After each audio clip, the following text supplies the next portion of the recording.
ndichapinda neskini nemastanzi ane mastaira wopo ndobva ndati murise gove godo. Mwari vakandichinja lepo zvamaimboziva ndiri zvachinja ndava amtilevo saka murise gove godo. Ndoere bhiza rina mambo bhiza risina vari mberi kwaro vakawanda vari kuti bhiza irori bhiza tinoda bhiza irori. Ndoere bhiza rina mambo bhiza risina vari mberi kwaro vakawanda vari kuti bhiza irori bhiza tinoda bhiza irori bhiza.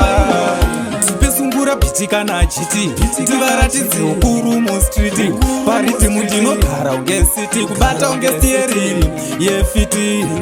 Munorerutsa zvinorema ende munorerutsa zvinorema ndati munorerutsa zvinorema mukunzi ngoma wandatakura nditovere bhiza rina mambo bhiza risina vari mberi kwaro vakawanda vari kuti bhiza irori bhiza tinoda bhiza irori.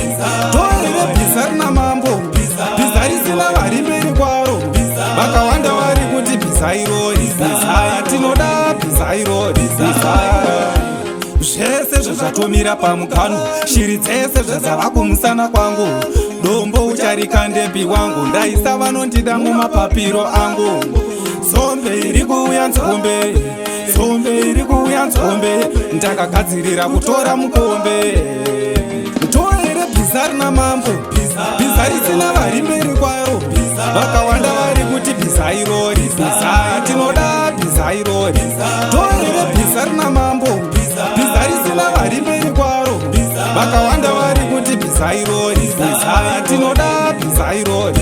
Vakawanda vanenge vave kuti st shaura chimwe aiwa mukoma shaurai chimwe saka uchatifenda neiko ndauya nengoro yanamaiko ndauya kuzopasa jeriko ndauya kuzopasa jeriko.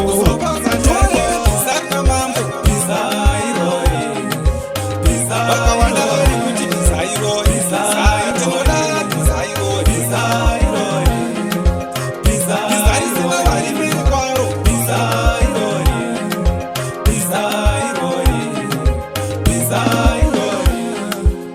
Ndobvira misi yese hanzvadzi mukoma kuita kunge miti yesasi musazonditema. One top chiuyai mambo baba vanhu vaivaungana chiuya undishongedze basa vanhu vaivaungana.